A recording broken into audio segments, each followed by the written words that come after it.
Белгілі бір адамдардың тобында басқаша пікір ұстанған болып, көз ала бере екінші бір топқа өзгеше көзқарасымен көрінетіндерді, айтқан сөзімен іс-әрекеті қабыспайтындарды, отанын, елін, пасық пиғылдарымен азғантай дүние үшін сата салатындарды екі жүзді деп атайды. 3 айға жуық созылған Ақтау сотында 2012 жылдың 8 қазаны күні айыпталушыларға қатысты сот шешімі шықты. Әділеттің ақ жолында жүрміз деп жүрген алғаның белсенділерінің расында қандай қауіпті қылмыскерлер екені белгілі болды. Владимир Козловтың барлық мүліктері тәркіленіп, 7,5 жылға бас бостандығынан айырылды. Өз кінәлерін толық мойындап, тәубесіне келген Серік Сапарғали мен Ақжанат Аминов шартты жазалды. 374, 375, 377, 380 баптарын басшылыққа алып сот үкім етті. Козлов Владимир Иванович жеңілдік жазаны неғұрлым қатаң жазаға сіңіру жолымен түпкілікті мүлкін тәркілеумен 7 жыл 6 айға бас бостандығынан айыру жазасы тағайындалсын. Жаза өтеу орны түзеу колониясының жалпы режимі деп белгіленсін. 2012 жылдың 16 тамызынан бері сот отырысында талай қаржылық қылмыстық махинациялар мен мемлекетке қарсы әрекеттер әшкере болды. Белсенді, халықшыл, жанашыр, ұраншыл маскасын киген Козлов тәрізділердің шын мәндегі бетпердесі ашылды. Сотталғандардың кінәлары сотта сұралған куәгерлердің куәлік етуінен және өздерінің мойындауларынан бөлек көптеген экспертизалық қорытындыларымен де дәлелденді. Конституционный строй никто не вправе нарушать. Конституциялық құрылымды ешкімнің де бұзуға құқы жоқ. Әлеуметтік қауіпсіздікке, біздің ұлтаралық келісімге де қол сұғуға ешкімнің қақы жоқ. Бұл әділ шешім деп ойлаймын. Алға Англиядан, анығында Лондоннан, одан да анығырақ айтқанда Қашқын Әбіләзовтің өзінен ақша алып тұрды.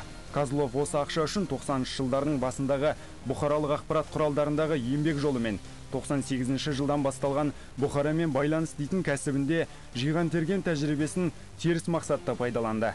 Әбіләзовтың құйтырғы қылықтарына қосылып, жұмыс жасағанын Козловтың өзі қолымен жазып берген баян хатында растайды. 2002 жылдан бері Әбіләзов кем дегенде 70%-ын қаржыландырды. Нақты сандар 70-90% аралығында өзгереді, бірақ 70%-дан еш кем болған емес.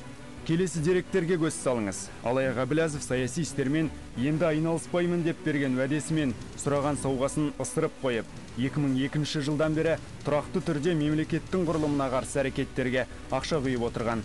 Айталық алғаның барлық шығындарының 2005 жылы 75, 2006 жылы 80, 2007 жылы 90%-ын, 2008 жылы 95% шығынын Әбіләзов өзі көтерген.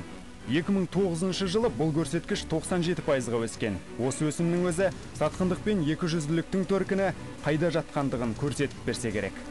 Үйлестіру кеңесін Владимир Козлов басқарды. Түп тамырын ДВК-дан алады. Оның басында Әбіләзов тұрғаны белгілі. Өзінің сенімді өкілдері Мұратбек Кетебаев арқылы қаржыландырды.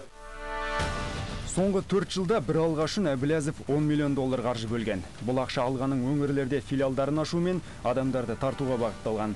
Сот барысында Козловтың өзі барлық қазақстандық оппозиция өкілдеріміз деп жүргендердің қайдан қаржы алатындығын ашық айтып та берді. Миллиондаған доллар ақша бір ғана бағытқа, республикадағы тұрақтылықты шайқалтуға жұмсалып отырған.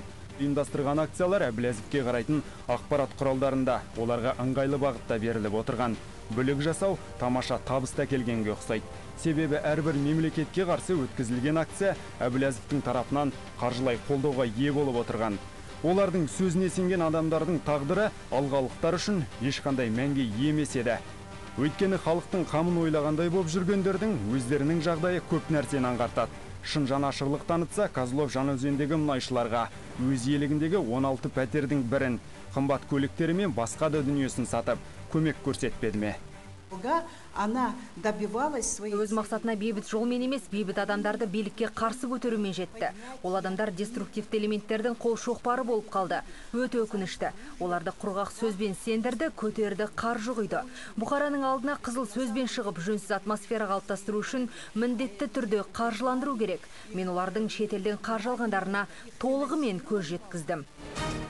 Сотталғандарға қатысты жүргізілген психологиялық, филологиялық кешенді талдау олардың іс-әрекеттерінің Жаңаөзен қаласындағы мұнайшылар ереуіліне тікелей қатысы барын айқындап берді. Олар таратқан парақшаларда Қазақстан Республикасында билікті зорлықпен құлатуға шақыру, әлеуметтік жек, дүрдіраздық туғызу белгілері бар анықталды. Тағы бір дерек, мұндай қорытындыны қорғаушы тарап шақыртқан сарапшылар да аталған қылмыстық белгілердің барын растап қорытынды шығарды. Айыпталушылардың бастамасымен Ресей Федерациясы тарапынан шақырылған лингвист, филология ғылымдарының докторы Грачев өзі берген қорытындыда ереуілшілер арасында Козлов бастаған алға белсенділері таратқан парақшалар анық түрде билікке қарсы және сол билікті күшпен құлатуға бағытталғанын атап көрсеткен. Ол парақшаларды революцияға, биліктің қосалқы құрылымын, өз әкімін, өз сотын, өз депутатын тағайындауға шақырғаны анық. Для меня стало понятно, происходило из-за рубежа. Әблязов қаржыландырды. Мәскеуде тұратын Мұратбек Кетебаев арқылы менің өзім 3 мәрте ақша алып келдім. Қостанай филиалының жетекшісі Игорь Колостың да ақша алып келгенін білем. Алғамен олардың жетекшілерінің әрекеті тек Маңғыстау облысымен шектеліп қалмады. Скайп байланыстарда Әблязов Жаңаөзенде сыннан өткен құйтырқы әдістерді республиканың басқа да өндірістік өңірлерінде қолданып, елді тұрақсыздық жайлауға жеттігін талап етіп отырған. Қамқоршысы берген ақшаға құныққан Козлов тәрізділер Әблязовтың айтқанына көніп, айдағанына жүріп әрекет етіп отырған.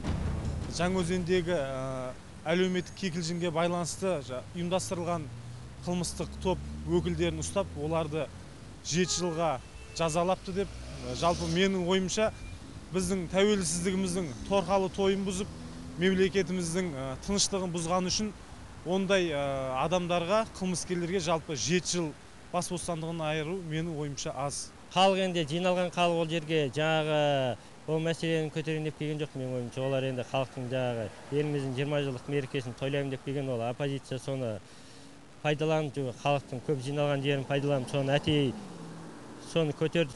Енсор ақысы бұл қылмыстық топтың негізгі мақсаты 2011 жылдың соңына дейін мемлекеттің конституциялық құрылымын бұзу болған. Сотталғандар да біле тұра арам ақшадан алды, күнін күйттеді. Халықтың жоғын жоқтаған болды. Ақша да бар, сүйкім де бар. Өзгеге көр қазба, өзің түсесің. Сот процесі осы сөзді тағы бір мәрте қуаттады.